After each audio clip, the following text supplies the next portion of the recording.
Welcome to Gene and Mike do the New York Times crossword. Hi, I'm Jean. And I'm Mike.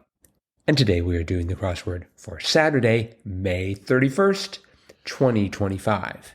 So, on this last day in May... It's almost over. It's almost over? Yep. Did you do the crossword? I did. And was it a worthy crossword to send off May? Well, it was. It was, I think, pretty typical Saturday. Had some good challenges. I was able to get through it, though, in pretty good time. A little less than it usually takes me. And so, but no, it was a fun solve. Well, good. Yeah, I thought I was doing really well in it until I got to a point where I wasn't. And then got just, I had the crossword filled out in about half an hour, and then spent another half hour trying to figure out what was wrong with it, with what I'd filled in. So I got through it, fairly quickly, except for that lower left corner. Boy, that took me forever to try to figure that. There were just too many things there that I didn't know. That's interesting because I had no trouble there. Really? Yeah. Where did you have trouble? Bottom right. Oh, okay. Because I had a few. For one thing, I didn't know 49 down. 49 down was 20 in Italian. Vente. I guessed it was going to be that because it's 20 in French. And so I thought it might be the same. But then 52 across, the most populous California city with a one-word name. It started off with an FR, and I decided Frisco. Oh. I decided it'd be cute if they had a city called San Francisco and another city called Frisco. No. That turned out to be Fresno, yes. Yep. And I also certainly didn't know 44 across, ride or die sort in brief, BFF. Right. See, with 45 down, the top shelf say, I had it ending in EST, and I had I as the second letter, so I went for nicest. Oh, for which one? For 45 down, the top 45? shelf. Oh, okay. It makes Nicest. Oh, no, finest. Right, it makes more sense to say finest, but I had nicest for a while, and then for ride or die sort, I decided that B&F was some sort of a railroad, and that you could either ride the B&F or die for some reason, which is not clear in my imagination why that was the case. It's the B and I'm going to say B and R. I don't think it's. I'm pretty sure it's not B&F. No, it's not B and F. Somewhere in the world there ought to be a railroad called B&F. Anyway, I had B&F for a while, and that didn't help. Also, I forgot how to spell 49 across. Ski resort in the White River National Forest was Vale. Yep. I started off with VALE. Oh no. But it's VAIL. Right. At least I didn't go for VEIL. So there is that. That's good. And 60 across, what the T in CAPTCHA stands for, Turing test. Yes, I was going to ask you, do you know what CAPTCHA actually stands for? Well, I could possibly ask the Internet. And according to the Internet, it stands for Completely Automated Public Turing Test to Tell Computers and Humans Apart, which is the worst acronym ever. Wow. I'm like, really? Why don't you just say we don't have a good acronym and just... It seems like they could have made something a little shorter. Like, it could have been AYH. Are you human? I think they decided to call it CAPTCHA because it sounded catchy. Perhaps. And then they had to come up, they started, what's the name for that? A backronym, right? Right, When you yes. come up with the acronym first and then you sort of back it up. Yes. This was a poorly done backronym in my, also I hate CAPTCHAs in general. So I understand that they're necessary. Yes. So but some of them I can't do. And I am a human being. No. I checked very recently, in fact. And it's like, yep, I'm human and I can't do this CAPTCHA. Some of them, the puzzles get more and more elaborate. It's just like, okay, suppose you had 3 monkeys and 8 apples. And so it's like, no, just let me get to the website. But again, I do understand the need. Definitely. So anyway, I was having trouble with Turing test. But what really did me in was 62 across, culturally relevant. And I had zeitgeists. And I had zeitgeists because 46 down was air-filled pool item, and I had floats. Oh. I think I've made this mistake before, Yes, if I 'cause it recall was correctly. Singular air-filled pool I item. know it was singular, but my brain refused to go with floaty, which was the Floaty. correct answer, and zeitgeisty, which just sounds like...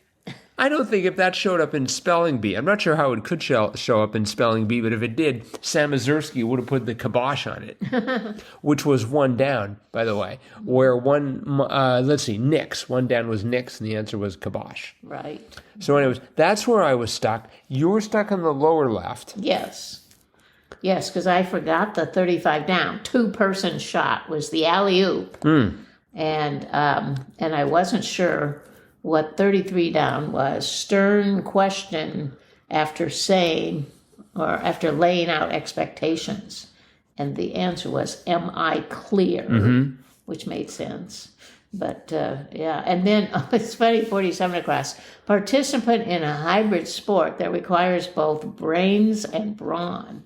Well, I had boxer, and then I had an S in the fourth square, and I thought, oh, it's maybe Mensa boxer. Mensa members who box each other, but no. Except they don't try and hit each other in the head, because No. it's too valuable. That's right. They try and hit themselves in the abdomen. Or not I themselves, just thought, the other person, yes. what would that be like, Mensa boxer? But it turned out to be chess boxer, which is almost as bizarre, playing chess and then hitting each other. Right. In my usual doom scrolling, I saw an article about that just recently. I'm not sure if it was chess boxer, but it was boxer, and it was some sort of an intellectual sport, and I thought, oh, it's got to be chess. It wouldn't make sense to be a Monopoly boxer. No, Candyland boxer. I wonder how that works exactly, and if they ever tried to to sort of measure just how good they are at chess after a few blows to the head. I don't know, but yeah, that would be an interesting thing to watch, wouldn't it? As I recall, most of the grandmasters go to tournaments nowadays wearing helmets just to prevent that sort of thing. And those gloves just make it so much harder to move the pieces.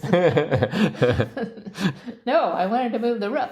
Yes, but you touched the bomb. Actually, you touched 8 pieces with it. 33 across, I thought was terrific. Leaves the rest, ? Awakens. Yes. That was brilliant. Very good. And we also, speaking of brilliant, 41 across, minor key, ? Was an eyelet. Yes. That Yeah, took me a while. Yeah, that took me a while. See, all that in that area was just... And I still don't know. numbers. I still don't know what to do with 54 across. Male influencer archetype was an e-boy. Yes, I've never heard of that. I don't know what that is. Yeah. Well, I'm thinking it's like a boy, but electronic. Yeah, I'm not quite sure. If anyone knows what an e-boy is, feel free to enlighten us. Crosswordpodcast at iCloud.com. Boy, we would like to meet you. Or no, we might not. I don't know. I don't really need to meet a male influencer who calls himself an e-boy. E-boy. Yeah, I think I'll pass. You can go to that meeting by yourself Okay. and see if you're influenced. I wonder if there are any e-girls. Oh, Well, there ought to be. I mean, I don't know. everything's fair. It would be a female influencer archetype. We had 48 down. The toy doll brand since 2001 was Bratz. Bratz, yes. B-R-A-T-Z, which is like sort of the food stuff, right? No. Those are brats. Those are brats. Brats, okay. Do you think you can get a Bratz and you can get like as an accessory a little barbecue set with brats? No, I don't think so. Isn't brats spelled B-R-A-T-S though? Yes. But it's not. But it's not C. pronounced B-R-A-T-S. Yes, but it's not pronounced brats. I don't believe so. Well, I don't know. Maybe I don't eat rats or brats or whatever you want to call them. But bratwurst.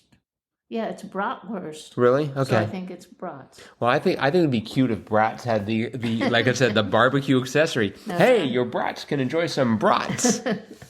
I mean, when I cook out, it's veggie burgers. There are no veggie brats, though. No. At least I've never seen any. Not that I know of. I don't know if we have any Morningstar executives listening. Let's see, what else was good here? 31 down, another one that I didn't quite grasp. Hits high in the air, skis. Yes. Or skies. Or skies. I guess hits high in the air. What's high in the air? Skies. So I wasn't sure on that. Why are you hitting the sky? Isn't that like a... Let's see, who was the name of the person who wrote that? Excuse me, will I kiss the sky? There was some old-fashioned rock artist. I don't think this is related, though. No, this is I don't either. hits high in the sky. I wasn't sure, but I got it eventually. Right. There's another one in that corner that just like, oh, I'm not really sure, but Another problem that I had was with 40 across blank grape. Leonardo DiCaprio's role in What's Eating Gilbert Grape was Arnie. And I thought it was going to be Arnie, but 37 down, downing with down. At first I thought scarfing. I did too. Well, Because- first I thought chowing, but it didn't fit. Now, I went for scarfing first because I am convinced that at some point in my formative years, I read a Peanuts cartoon where Snoopy was scarfing, not snarfing. And so... Yeah, I've heard scarfing down. Right. But I'd never heard snarfing down. Well, let's see. First of all, let's see if it's it is a debut. Ooh. It's never been there as an answer before. Wow. Now the question is, how many times has scarfing showed up?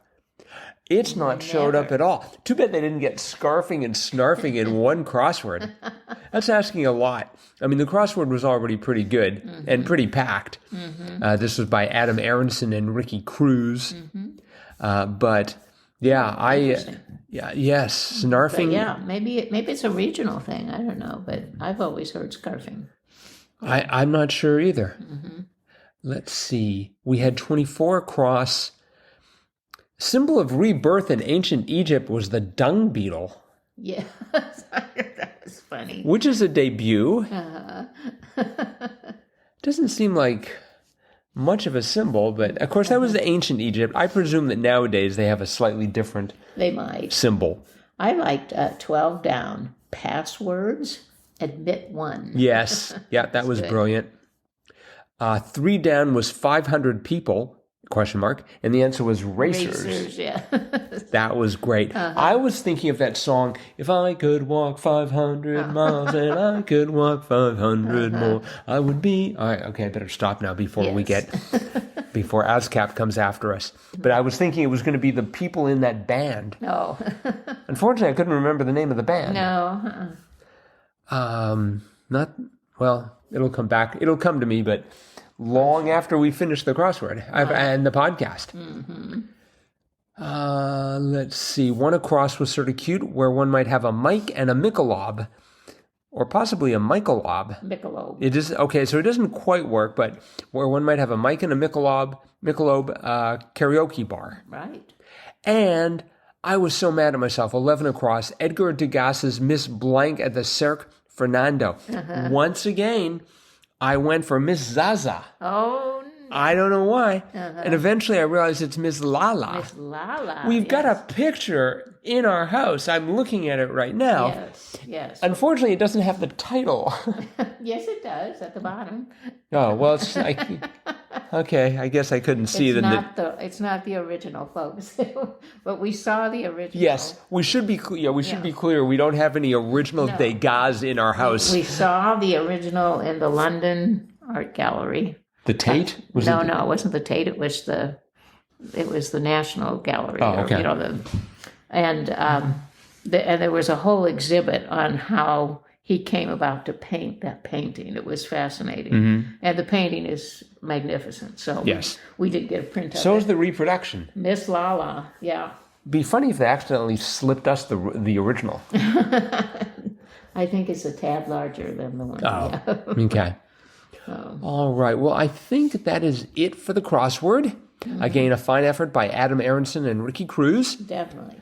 But it is Saturday, which means it's time for JAMCOTWA, the Gene and Mike Crossword of the Week Award, where we survey the crosswords of the previous week and identify what we deem to be the very best. Right.